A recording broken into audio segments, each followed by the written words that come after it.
கிறிஸ்துவில் அன்பானவர்களே, இயேசு கிறிஸ்துவின் விலையேறப்பெற்ற நாமத்திலே உங்களை வாழ்த்துகிறேன். கர்த்தர் உங்களை ஆசீர்வதிப்பார்.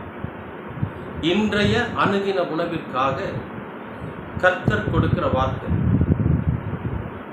புலம்பல் 3ஆம் அதிகாரம் 31வது வசனம்.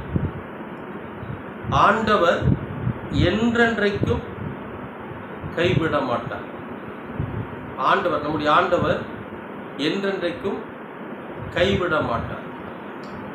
ஏன் இந்த வார்த்தை இன்றைக்கு பதிவிடப்படுகிறது? ஆண்டவர் ஏன் இந்த வார்த்தையின் மூலம் என்ன பேசுகிறார் அப்படின்னா, நிறைய நேரங்களில் கடவுள் நம்மை கைவிட்டுட்டாரோ அப்படிங்கிற அந்த பயம் நமக்குள்ளே இருந்துக்கிட்டே இருக்கு. ஏதாவது ஒரு சூழ்நிலை, கடன், வியாதி அல்லது வேறு ஏதாவது ஒரு தோல்வி, நஷ்டம், இதெல்லாம் நம்முடைய வாழ்க்கையில் ஏற்படுகிற போது நமக்கு என்ன தோணும் அப்படின்னா, கடவுள் நம்மளை கைவிட்டுட்டாரோ என்னமோ, அதனால தான் நம்முடைய வாழ்க்கையில் இவ்வளோ பிரச்சனை வருது, அதனால தான் நம்ம நஷ்டப்படுறோம், அதனால தான் நம்ம இவ்வளோ கடன் ஆகிட்டோம் அப்படின்னெல்லாம் நமக்கு தோணும். அன்பானவர்களே, நம்முடைய வாழ்க்கையில் ஒரு சின்ன சோதனை, யோபுவின் சோதனையை விட நாம் அனுபவிச்சிட போகிறது கிடையாது. ஆனாலும் இதை நம்மளால் தாங்க முடியலை. யோபு நிறைய விஷயங்களை தாங்கினார். ஆனால் நம்மளால் இப்போது ஒரு சாதாரண ஏமாற்றத்தை கூட நம்மளால் தாங்க முடியல. ஒரு சின்ன ஒரு பிரச்சனையை நம்மளால் சமாளிக்க முடியலை. அப்படிங்கிற ஒரு சூழ்நிலை இருக்கிறப்போ நம்முடைய மனசு என்ன தோணுதுன்னா, கடவுள் நம்மளை கைவிட்டுட்டாரோ, அதனால தான் நமக்கு இவ்வளோ பிரச்சனைகள் வந்திருக்குதா அப்படின்னு சொல்லி நம்ம நினைக்கிறோம்.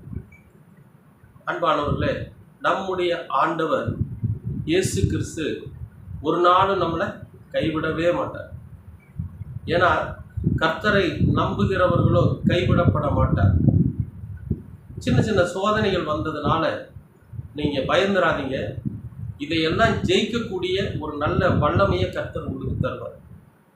இதிலிருந்து விடுதலையாகக்கூடிய ஒரு வழியை கர்த்தர் உங்களுக்கு காண்பிப்பார். ஏன்னா அவர் நம்முடைய கரங்களை இறுக பிடித்து வழி நடத்துகிற கர்த்தர். நம்முடைய கரங்களை அவரோட கையில் கொடுத்துட்டா அவர் இறுக்கமாக பிடிச்சு நம்மை வழி நடத்தி கொண்டு இருக்கிற கர்த்தர். நம்ம எந்த வழியில் போகணும், எந்த வழியில் நடக்கணும், எப்படி பயணிக்கணும்னு சொல்லி ஒரு குழந்தைக்கு தன் தாய் கற்றுக் கொடுப்பது போல நமக்கு கற்றுக் கொடுத்து நம்மை வழிநடத்தி கொண்டு இருக்கிற கர்த்தர். அவருடைய கரங்களுக்குள்ளே நம்முடைய கரங்களை நாம் ஒப்படைச்சிட்டோம்னா ஒரு நாளும் அவர் என்ன பண்ண மாட்டார், கைவிடவே மாட்டார். சில சோதனைகள் வர்றப்ப நாம் என்ன பண்ணுறோம்னா, நம்முடைய கரங்களை அவருக்குள்ளே இருந்து எடுத்துக்கிறோம், நாம் அவரை விட்டு விலகிறோம், நாம் அவருடைய வார்த்தைகளிலிருந்து கொஞ்சம் விலகி நிற்கிறோம். அதனால தான் நமக்கு சின்ன சின்ன பிரச்சனைகள் வருது. அன்பானவர்களே, எந்த சூழ்நிலை வந்தாலும் கர்த்தருடைய கரத்தில் உங்களோட கரத்தை கொடுத்துருங்க.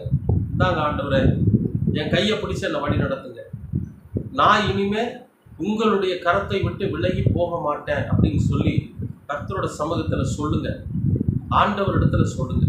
ஏன்னா அவர் கரங்களை பிடித்து வழி நடத்துகிற கர்த்தர். தண்ணி மேலே நடக்கணும்னு பேதுருக்கு ஆசை. இயேசு கிறிஸ்து நடந்து வந்ததுப்போம், நடந்து வான்னு சொல்கிறார். பேதுரு நடந்து போகிறார். ஆனால் பக்கத்தில் போகிறப்ப அவருக்குள்ள மனம் பேதலிக்குது, மனம் இருநிலைப்படுது, சந்தேகம் வருது, ஏதோ ஒன்று. உடனே தண்ணியில் மூழ்க ஆரம்பிக்கிறார். அப்போ ஆண்டவர் அவருடைய கரத்தை பிடிச்சி மேலே தூக்குறார். அப்படி தான் நம்முடைய வாழ்க்கை. நம்ம நல்லா நடந்து வந்துக்கிட்டே இருப்போம். ஒரு சின்ன சின்ன விஷயங்கள், ஒரு சின்ன சின்ன சந்தேகங்கள், சின்ன சின்ன மன போராட்டங்களில் நாம் என்ன பண்ணிடுவோம், டக்குன்னு கடவுளை மறந்துடுவோம். அப்போ நம்ம பயந்துருவோம். அப்போ நம்ம மூழ்கக்கூடிய ஒரு நிலை வந்து, அந்த நேரத்தில் ஆண்டவரை நோக்கி கூப்பிடுறப்ப அவர் நம்முடைய கரங்களை பிடிச்சு நம்மளை மேலே தூக்கி நம்மளை பாதுகாத்து வழி நடத்தும்.